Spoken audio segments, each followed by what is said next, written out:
Well, here we are climbing to the top of Kuju. It's actually lovely right now, probably about 23 degrees Celsius, whereas my hometown is probably sitting right about 34 at the moment. That's why a lot of people come here in the summertime to escape the heat of the lowlands and to take in all this gorgeous scenery. As you can tell, I've got a bunch of people behind me, probably about 50 school kids screaming their heads off.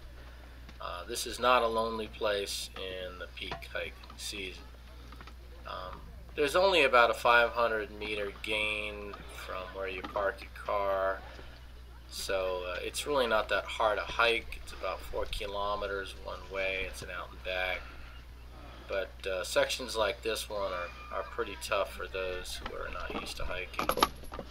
For example, my wife, who's probably about to kill me at the moment. But anyway, here we go.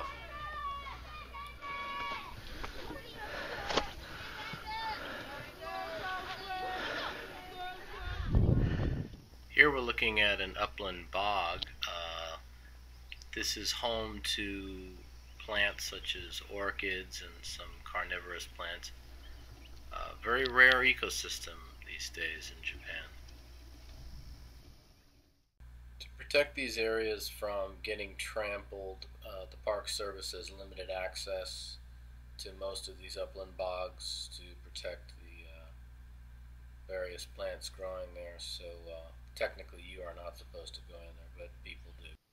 There is the summit of Kuju, 1,787 meters tall, second highest in this range. And here we're coming through a little saddle between Kuju-san, which is off to the right there in the distance, and Hosho-san, which is off to the left up here. Hosho-san is still an active volcano at this point in time. This is the last rock pile we have to negotiate before the actual ascent to the top of Kuju.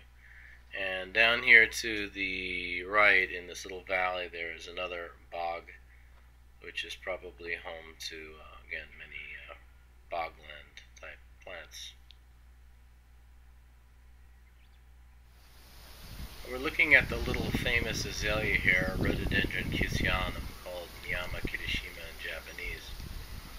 This is a big pile of basaltic rock. We have to remember that these are active volcanoes, and they are still on the move.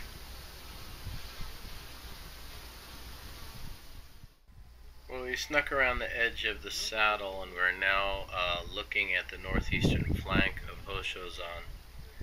This is an active fumarole area, and it's called Iozan. As you can see, the noxious gases coming out of it have destroyed all the vegetation. This kind of venting has been occurring ever since the eruptions in the 90s and continues today.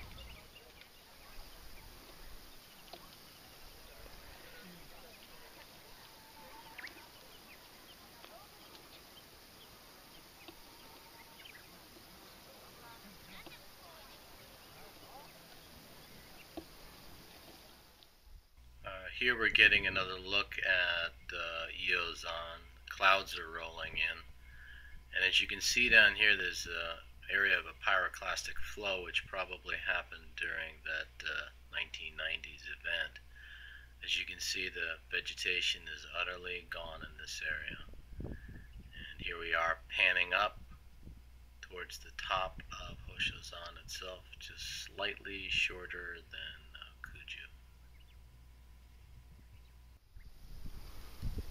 We're about halfway up Kuju at this point. We're out of the little area, the saddle area, and panning across the mountain range here and towards Iozan, and beyond in the valley below is the Chojabaru Onsen area, where we're staying at a hotel. This is the view off the top of our hotel, showing the steam coming off the other hotels where they have their hot spring baths. Lovely place to come to escape the heat of summer. We're finally at the top of Kuju, looking out over the Aso plain and towards the immense Aso caldera. and now panning back towards the ridge line, which we came down. There's a storm coming, and we're hearing some thunder, so it's time to get out of here. Final view from the top, starting with Hoshozan, panning over to Iozan, the three-pronged Mitsumatayama in the middle, and then finally in the distance, Nakadake, the highest peak in the range at 1,791 meters. Well, thanks for watching. I hope you enjoyed the hike, and here's a last view of the mountains you can see from the top of